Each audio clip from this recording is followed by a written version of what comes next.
Wave optics एक ऐसा topic है जिसमें आपको एनसीईआरटी रीड करना पड़ेगा।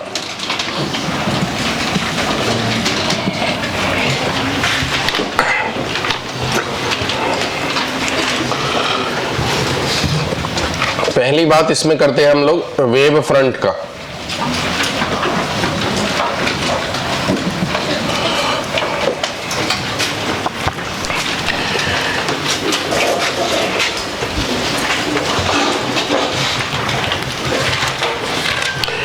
हाइजेंस नाम के प्राणी हुए, उन्होंने लाइट के बारे में बहुत सारी बातें बोला। स्पेशल बात जो उन्होंने बोला कि लाइट जो है वो वेव नेचर का होता है और इसी नेचर से जो कुछ नेचुरल फेनोमेना है वो प्रूफ होता है, जैसे कि इंटरफेरेंस, डिफ्रैक्शन, पोलराइजेशन, ये सब वेव नेचर से प्रूफ होता है। पार्टिकल नेचर से कुछ फेनोमेना है जो प्रूफ होते हैं, जैसे कि फोटो इलेक्ट्रिक इफेक्ट। तो बाद में हम लोग समझे कि लाइट में डुअल नेचर होता है, पर हाइजेंस ने पहले बोला कि वेव नेचर होता है और वेव नेचर से ही सभी कुछ इसने प्रूफ करने का प्रयास करा। तो वेव फ्रंट क्या होता है? जब कोई पॉइंट सोर्स हो, जब कोई पॉइंट सोर्स हो तो ये अपने चारों तरफ 3 डायमेंशनल ज्योमेट्री में लाइट को भेजता है।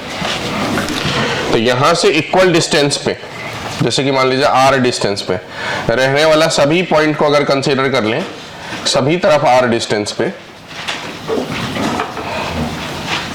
तो सभी तरफ जब r डिस्टेंस पे सभी पॉइंट को कंसीडर कर लें तो यहां जितने भी पॉइंट आप कंसीडर करेंगे r डिस्टेंस पे रहने वाला, तो ये एक स्फेरिकल शेप बनेगा। यहां जितने भी पॉइंट कंसीडर करेंगे उस पे जो पहुंचने वाला लाइट है वो सेम फेज में रहेगा। कैसे पता चला सेम फेज में रहेगा? क्योंकि सोर्स से लाइट स्टार्ट हुआ, इस डायरेक्शन में जितना डिस्टेंस ट्रेवल किया, जितना टाइम लगा, उसी तरीके से इस डायरेक्शन में भी उतना ही टाइम, उतना ही डिस्टेंस ट्रेवल करेगा। तो जो वेव का सिचुएशंस लाइट का यहाँ रहने वाला है, वही वेव का सिचुएशंस यहाँ रहने वाला।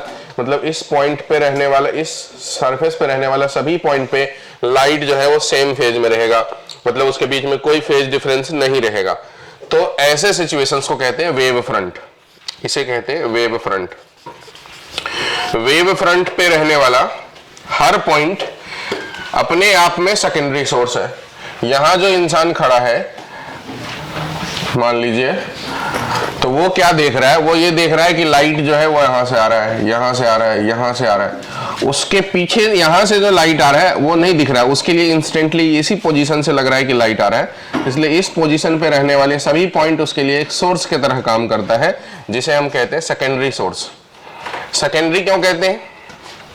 क्योंकि एक्चुअली में वहां से लाइट तो आ नहीं रहा है, लाइट तो कहीं और से आ रहा है। तो जिस जगह से एक्चुअली में लाइट आ रहा है वो है प्राइमरी सोर्स, और वेव फ्रंट पे रहने वाला हर पॉइंट बिहेव करता है एज सेकेंडरी सोर्स।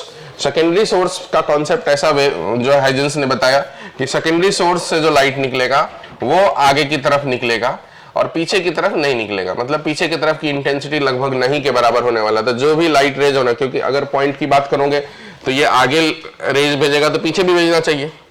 तो हाइजेंस ने बताया कि सेकेंडरी सोर्स में आप ऐसा मानो कि सिर्फ और सिर्फ ये किधर भेज रहा है, आगे की तरफ भेज रहा है। इसकी पीछे भेजने की जो इंटेंसिटी लगभग नहीं के बराबर है, नेग्लेक्ट कर दो, मतलब वो उतना नहीं भेज रहा, ऐसा मानना है। तो हर सोर्स सेकेंडरी सोर्स की तरह बिहेव करने लगेगा। तो एक वेव फ्रंट तो स्फेरिकल हो गया। स्फेरिकल वेव फ्रंट कब बनेंगे? जब सोर्स कैसा हो? पॉइंट। इसी तरीके से सोर्स अगर प्लेनर हो, मतलब ऐसे ऐसे लाइट रेज जो ऐसे लीनियर पैरेलल लाइट अगर ट्रेवल कर रहा हो, ऐसे लाइट अगर पैरेलल ट्रेवल कर रहा हो, तो इस सिचुएशंस में ये जो है प्लेनर वेव फ्रंट बनेंगे। उसी तरीके से यहां पर दूसरा प्लेन बन जाएंगे, उसी तरीके से और आगे भी प्लेन बन जाएंगे। तो इसे कहते हैं planar wave front, planar wave front. तीसरा केस बनेगा अगर लाइट सोर्स लीनियर हो, मतलब एक लाइन के ऊपर सोर्स हो, प्राइमरी सोर्स जो हो लीनियर हो, लीनियर सोर्स। तो इससे r डिस्टेंस पे जितने भी चीजों को पकड़ेंगे तो सिलेंडर जैसा कुछ बनेगा। तो यहां पर जो शेप बनेगा वो वेव फ्रंट का सिलिंड्रिकल शेप बनने वाला है। तो जनरली यही 3 प्रकार के वेव फ्रंट हमको दिखने को मिलता है और भी दिखने को मिल सकता है, जैसे कि लाइट अगर किसी पॉइंट पे कन्वर्ज हो रहा हो, ऐसे कहीं से आ रहा हो, किसी पॉइंट पे कन्वर्ज हो रहा हो तो ऐसा मिरर टाइप का शेप बनेगा। डाइवर्ज हो रहा हो तो भी मिरर टाइप का, ये जैसे यहां से आंख लगा के देख रहे हैं, आंख पे कन्वर्ज हो रहा है तो ये कैसा मिरर जैसा दिखेगा, कॉनकेव। और यहाँ पर आंख लगा के देख रहे हैं तो ये इस साइड से दिखेगा तो कैसा दिखेगा, कॉन्वेक्स। इस साइड से दिखेगा इसके लिए ऐसा शेप तो कॉन्वेक्स शेप, इस साइड से दिखेगा तो ऐसा शेप कॉनकेव शेप।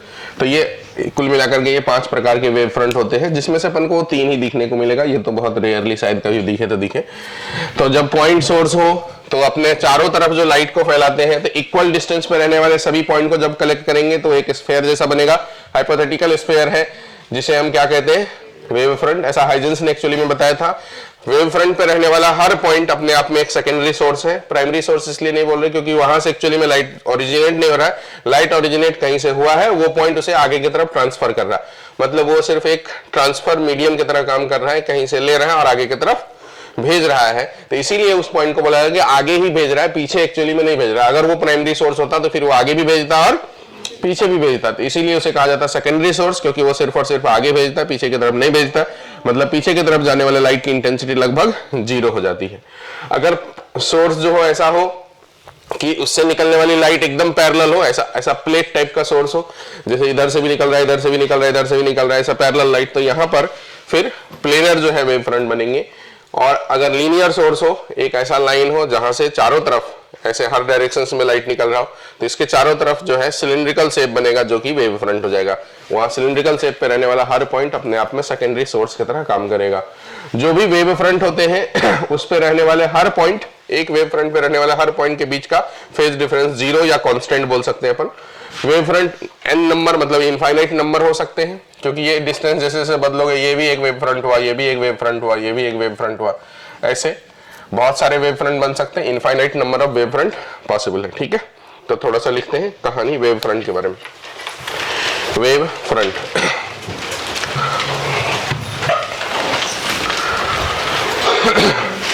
लिखेंगे, all the point on wave front must have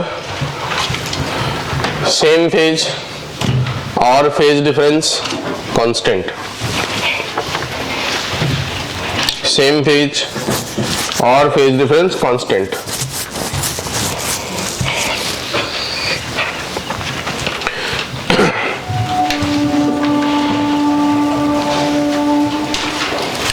And all point known as secondary source. And all point known as secondary source.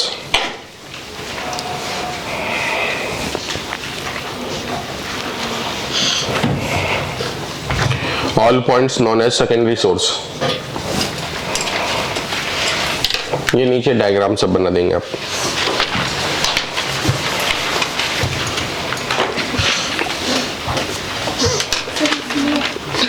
Point की इंटेंसिटी कम होती जाएगी लाइट की? जी ऑफकोर्स कम होती जाएगी।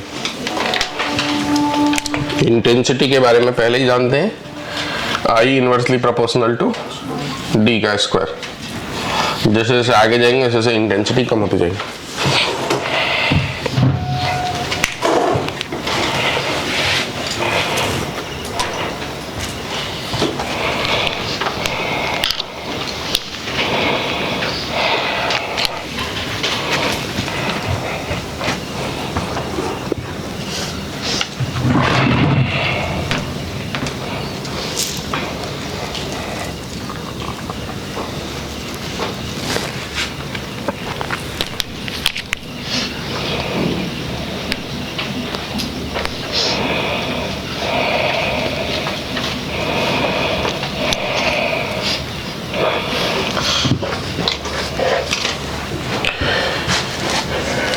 बना दिए।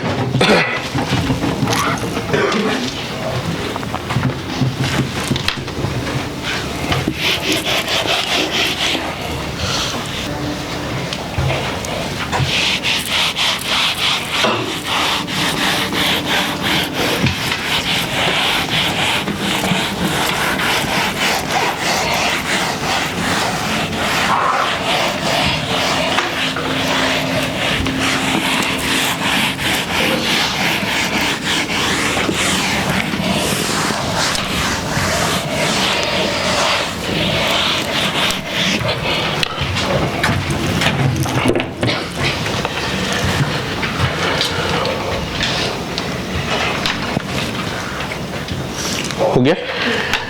नेक्स्ट इसमें जो मेन बात आता है वो है interference.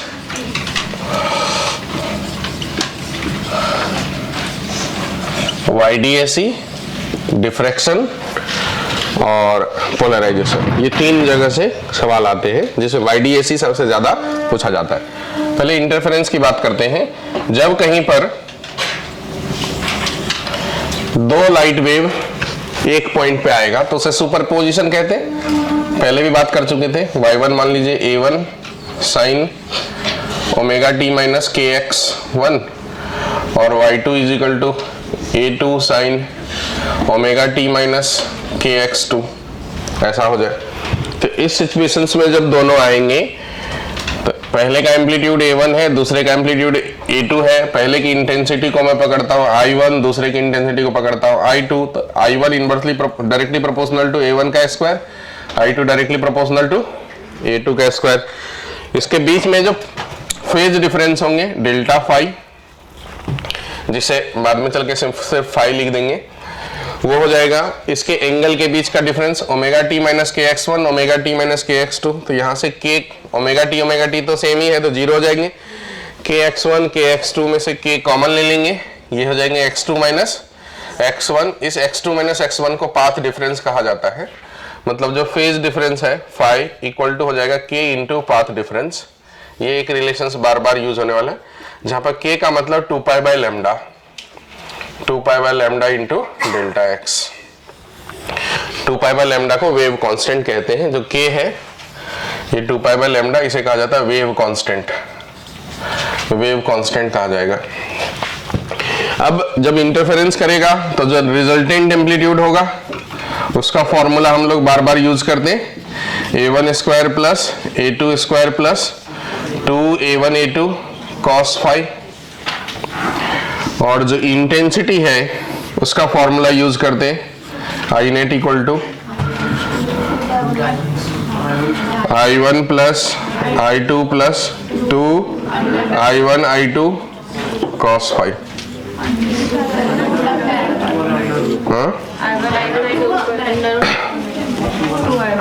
To under root I1 I2 cos phi.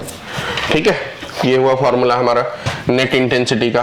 तब इसमें दो प्रकार के केस बनते हैं, कंस्ट्रक्टिव इंटरफेरेंस और डिस्ट्रक्टिव इंटरफेरेंस। तो अगर हम लोग बात कर लेंगे कंस्ट्रक्टिव इंटरफेरेंस का,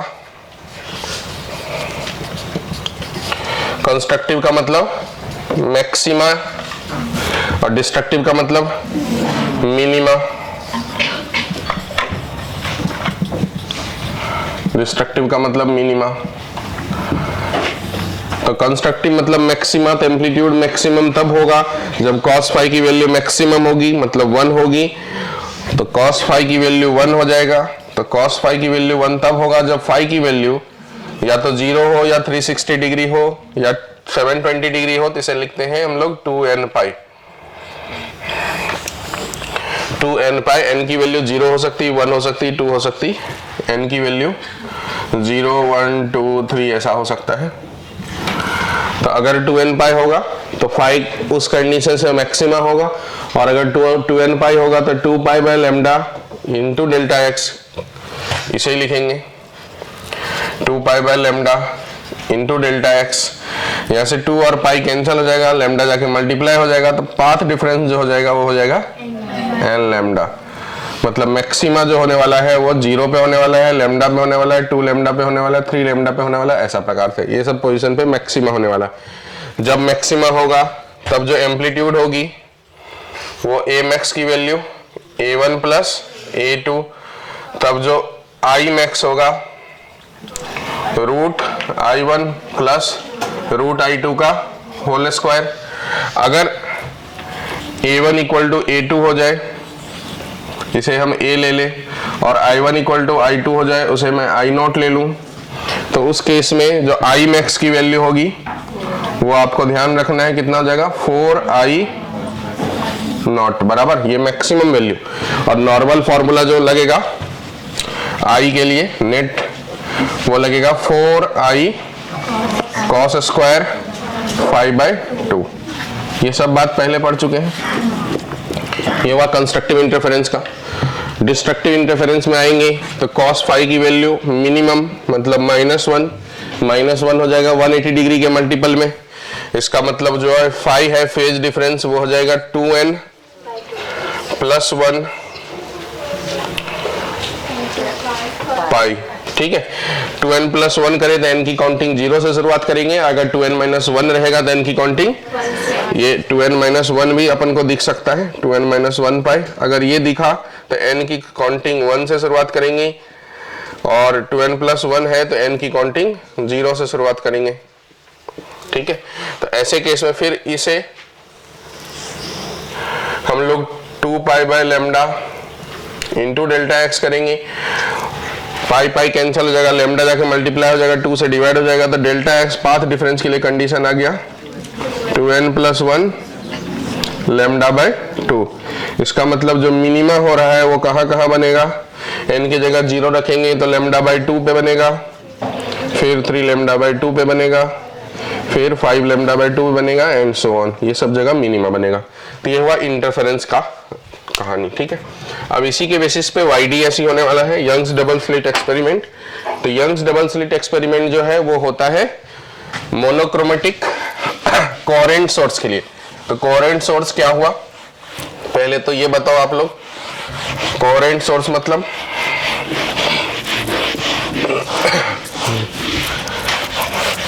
स्लिट पे आने वाली लाइट के बीच का जो फेज डिफरेंस है अगर वो 0 हुआ या कांस्टेंट हुआ, मतलब ये हुआ कि वो एक ही सोर्स से आ रहा है। एक ही सोर्स से जब आ रहा है कोई लाइट तो उसे कहते हैं कोहेरेंट सोर्स। YDSE का मान लीजिए ये स्क्रीन है, यहां पर हमने लगाए पर्दे, इस जगह में 2 स्लिट बनाए S1 S2, इसके बीच का जो सेपरेशन है उसे मैं स्मॉल d लिखा और यहां से लेकर के यहां तक का जो सेपरेशन है उसे मैं कैपिटल D लिख दिया। Distance between screen and slit capital D है। अब यहां दोनों जगह से 2 अलग अलग सोर्स से अगर लाइट आएगा तो वो कोहेरेंट सोर्स नहीं कहलाएगा।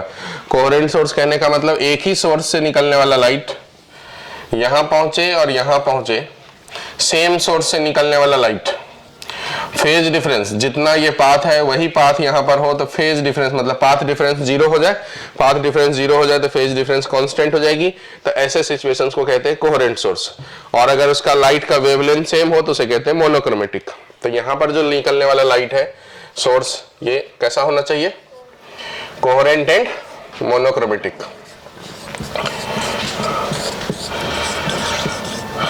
Coherent and monochromatic.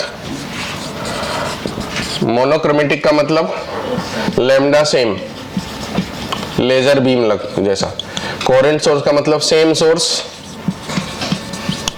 Source, phase difference या तो 0 हो या कांस्टेंट, उसे कहते हैं कोहेरेंट सोर्स। तो यहां से निकलने वाली लाइट जब इस जगह पहुंचेगी तो सेंट्रल पोजीशन बोलते हैं इसे।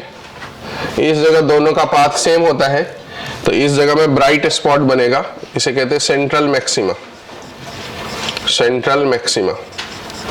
अब किसी भी जगह पे ब्राइट स्पॉट बनेगा कि डार्क स्पॉट बनेगा, इस बात को जानने के लिए कंडीशंस लगाना है कि अगर ब्राइट स्पॉट बन रहा है तो कंस्ट्रक्टिव इंटरफेरेंस हो रहा होगा, और कंस्ट्रक्टिव इंटरफेरेंस हो रहा होगा तो पाथ डिफरेंस जो है वो किसके बराबर होना चाहिए, n लैम्डा के बराबर होना चाहिए। पाथ डिफरेंस का कहानी यहाँ पर ऐसा है कि जैसे कि मान लीजिए ये पॉइंट किसी को पकड़ लिए, ये जो कि यहाँ से y डिस्टेंस पे है, तो यहाँ से एक लाइट इस पे पहुंच गया, यहाँ से दूसरी लाइट इस पे पहुंच गया, दोनों के बीच का जो पाथ डिफरेंस होगा वो मान लेते हैं ये वाला एंगल अगर थीटा है तो ये वाला एंगल भी थीटा हो जाएगा, और इस ट्रायंगल के हिसाब से ये हाइपोटेनस हो गया, ये 90 डिग्री हो गई, तो ये वाला जो डिफरेंस हो गया वो हो गया d sin थीटा, और यही होता है path difference. Delta x = d sin theta, ये है पाथ डिफरेंस। मतलब यहां से लेकर के यहां तक की जो लेंथ है वही यहां से लेकर के यहां तक की लेंथ है, तो यहां से जो दूसरी वाली रेज गई वो एक्चुअली में इतना लेंथ ज्यादा गई, फिर जो ज्यादा लेंथ गई वही पाथ का डिफरेंस हुआ जो हो गया d sin थीटा। ये हाइपोटेनस है, ये उसका बेस हो गया, ये परपेंडिकुलर, सॉरी ये उसका परपेंडिकुलर हो गया क्योंकि एंगल यहाँ पर है, ये उसका बेस हो गया।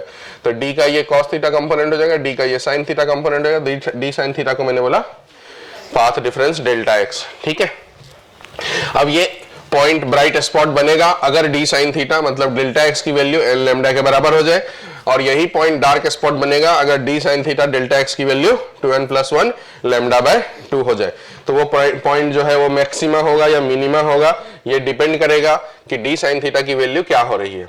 अब डी साइन थीटा की वैल्यू अगर एंगल बहुत छोटा हो तो साइन थीटा को टेन थीटा ले लेंगे, अगर एंगल बहुत छोटा हो स्मॉल हो तो sine theta equal to theta equal to tan theta consider करेंगे, और यहाँ टेन थीटा की जगह पे perpendicular by base y by d consider कर लेंगे, y बाई डी ये हुआ परपेंडिकुलर, और यहाँ से लेके यहाँ तक का जो हुआ बेस कैपिटल D, तो y by D sine theta की जगह रिप्लेस कर देंगे।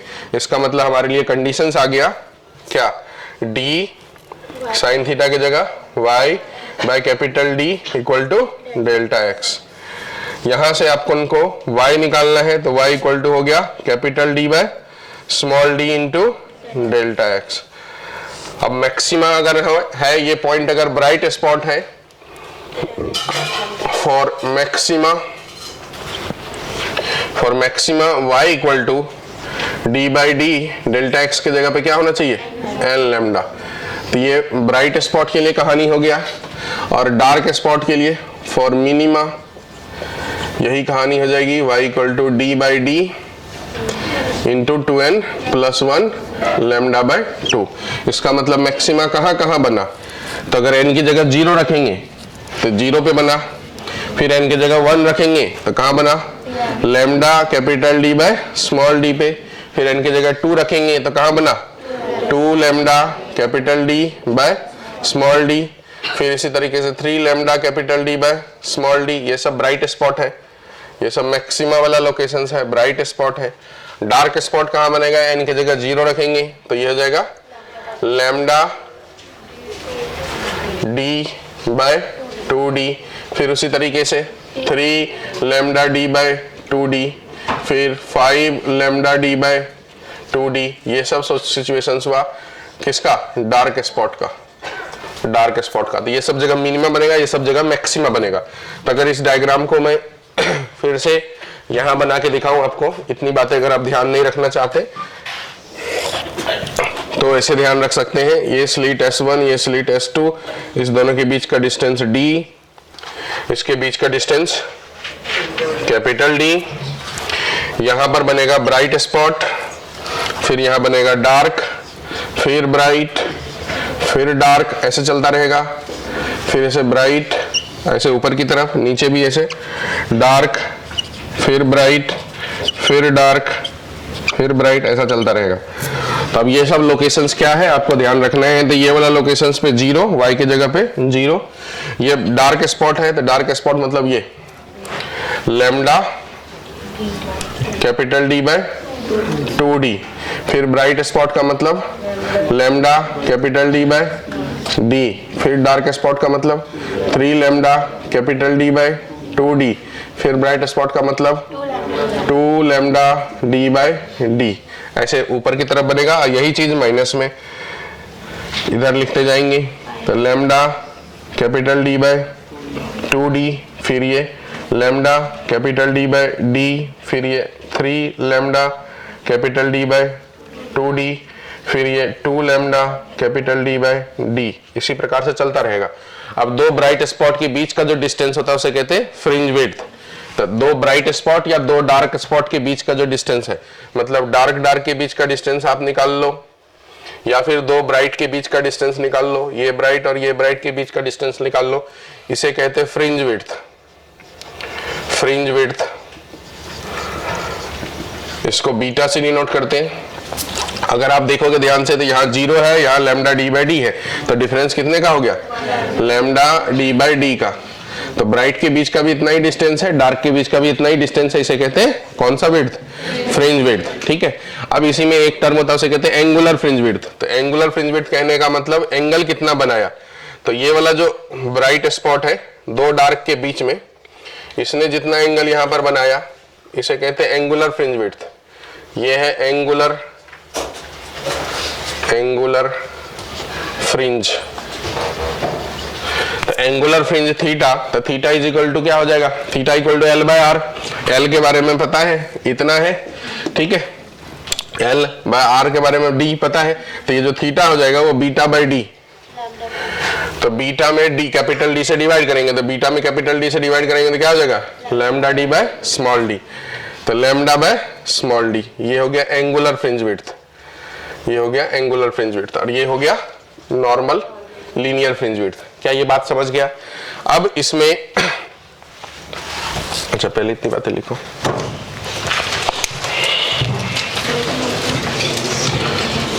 इसी में मतलब अगर हम लोग वो बना देंगे, ग्राफ बना देंगे इंटेंसिटी का, तो सेंट्रल पे इंटेंसिटी मैक्सिमा ऐसा ऐसा चलता रहेगा।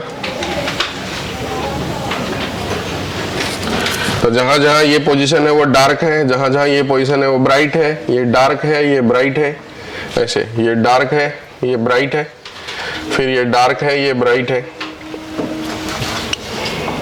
तो जहां ब्राइट है वहां इंटेंसिटी मैक्सिमा, और इंटेंसिटी मैक्सिमा जो कोहेरेंट सोर्स है, और अगर इंटेंसिटी दोनों सोर्स का आई और आई है तो जो मैक्सिमा है ये सभी जगह, जैसे मान लीजिए अगर ये सेंट्रल मैक्सिमा है तो इसकी इंटेंसिटी फिर 4i लिखेंगे। अगर दोनों जो लाइट है वो आई से आ रहा है तो ये भी 4i, ये भी 4i, इधर भी 4i, जितने भी ब्राइट स्पॉट है वो सब जगह 4i होने वाला, और जितने भी डार्क स्पॉट है वो सब जगह 0 होने वाला इंटेंसिटी। तो ये देखिए ध्यान से, ग्राफ से आप ध्यान से समझेंगे तो आपको समझ में आएगा कि सभी मैक्सिमा पे, सभी ब्राइट स्पॉट पे इंटेंसिटी सेम रहने वाला है। मतलब अगर हम डिफ्रैक्शन में जाएंगे तो धीरे धीरे धीरे धीरे जैसे दूर जाएंगे वैसे इंटेंसिटी कम हो जाती है, पर जो इंटरफेरेंस है उसमें सभी जगह जो इंटेंसिटी है वो सेम रहती है, इंटेंसिटी में कोई फर्क नहीं पड़ता। मतलब हर ब्राइट स्पॉट की इंटेंसिटी सेम है, लेकिन ब्राइट और डार्क के बीच में इंटेंसिटी देखो, पहले यहाँ ये एकदम सेंट्रल वाला जो पॉइंट है वहां पर इंटेंसिटी सबसे ज्यादा है 4i, फिर उसके ऊपर जाएंगे तो थोड़ा इंटेंसिटी कम हो गई, थोड़ा ऊपर जाएंगे तो इंटेंसिटी कम हो गई, फिर थोड़ा ऊपर जाएंगे तो इंटेंसिटी कम हो गई। मतलब सेंट्रल वाले लोकेशन से जैसे जैसे डार्क की तरफ जाएंगे इंटेंसिटी कम होते होते होते होते डार्क मिलेगा, फिर डार्क से धीरे धीरे बढ़ते बढ़ते ब्राइट मिलेगा, फिर धीरे धीरे धीरे धीरे डार्क मिलेगा। मतलब ऐसा नहीं होगा कि अचानक से ब्राइट बैंड यहाँ खत्म हुआ और अचानक से डार्क बैंड चालू हो गया, ऐसा नहीं होगा। ब्राइट और डार्क के बीच में ऐसा स्मूथ चीजें रहेगी, धीरे से डार्क होगा फिर धीरे से ब्राइट होगा, ऐसा टाइप का स्ट्रिप बनेगा। ठीक है, लिख डालिए। YDSE में जो बातें इंपॉर्टेंट है, जो आपको काम आएगा वो ये,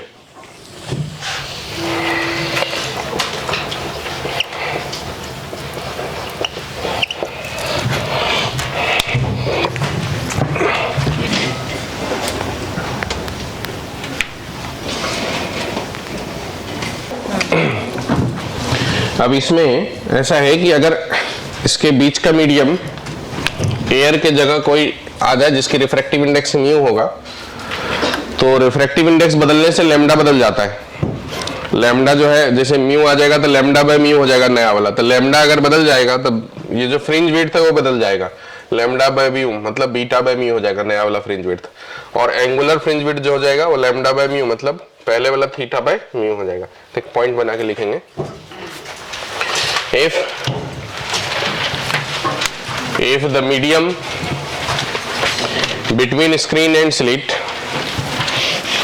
have refractive index mu, if the medium between screen and slit have refractive index mu, then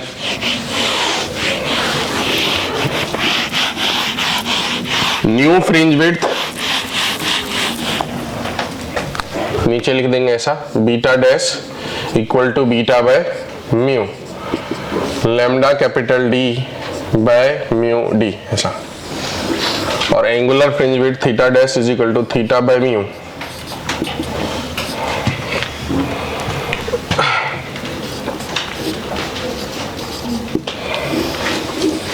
अच्छा,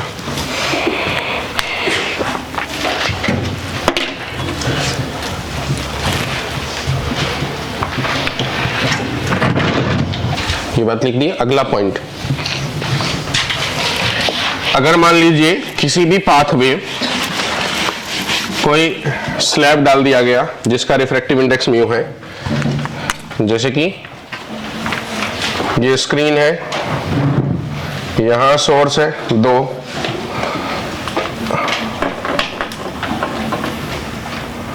इसमें स्लैब डाल दिया गया जिसका थिकनेस टी है और रिफ्रैक्टिव इंडेक्स म्यू है।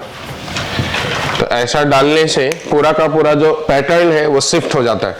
जिस पाथ में डालेंगे उसके तरफ, मतलब ऊपर वाले में डालेंगे तो ब्राइट स्पॉट और बाकी सभी स्पॉट ऊपर की तरफ शिफ्ट हो जाएगा, और अगर नीचे वाले में डालेंगे तो सभी स्पॉट नीचे की तरफ शिफ्ट हो जाएगा। मतलब जो सेंट्रल मैक्सिमा अभी यहां बन रहा था वो यहां बन रहा था, अब वो यहां नहीं होकर के ऊपर की तरफ शिफ्ट हो जाएगा। शिफ्ट हो जाएगा किधर की तरफ? जिस रेंज में आप स्लैब डालोगे उधर की तरफ। अगर ऊपर वाले रेंज में आपने डाले तो ऊपर की तरफ पूरा पैटर्न शिफ्ट हो जाएगा, अगर नीचे वाले स्लैब में डालेंगे तो नीचे की तरफ शिफ्ट हो जाएगा। कितना से शिफ्ट होगा ये पोजीशन अगर हमको निकालना हो तो उस कंडीशंस में ये वाला जो रिलेशन है y equal to d by d into delta x, उस डेल्टा एक्स के जगह पे y equal to capital d by small d, delta x के जगह पे आता है म्यू माइनस 1 इंटू टी। इतना से शिफ्ट होगा किधर की तरफ? टुवर्ड्स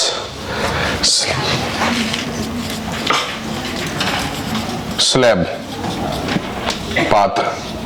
जिस पाथ में स्लैब डाला गया हो उस पाथ की तरफ शिफ्ट हो जाएगा। D by D mu minus 1 into T. ऐसे में जो है पाथ डिफरेंस कितना से शिफ्ट हो जाता है? तो पाथ डिफरेंस हो जाता है म्यू माइनस 1 इंटू टी से शिफ्ट। ये हुआ पाथ डिफरेंस। पाथ डिफरेंस में जो डिफरेंस क्रिएट हुआ वो इतने का हुआ। अब इसमें कहता है कि कितना नंबर ऑफ सेंट्रल मैक्सिमा या सेंट्रल मिनिमा ऊपर की तरफ, सेंट्रल मैक्सिमा या bright spot, number of bright spot जो शिफ्ट होगा, तो नंबर ऑफ ब्राइट स्पॉट कितना शिफ्ट करेगा ये भी पूछा जाएगा।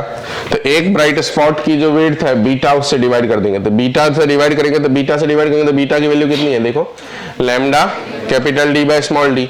तो उससे जब आप डिवाइड करोगे इसमें lambda capital D by small d, तो capital D by small d cancel हो जाएगा। तो फिर ये हो जाएगा mu minus 1 into t by lambda. ठीक है, तो ये दो बातें अपने लिए इंपॉर्टेंट है, तो पॉइंट बना के लिखेंगे। अगला, if slab inserted in any path, then complete pattern shifted towards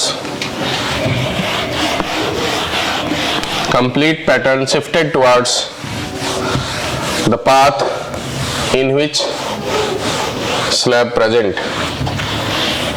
और नीचे में ये डायग्राम बना देंगे कितना से शिफ्ट हुआ, क्या शिफ्ट हुआ।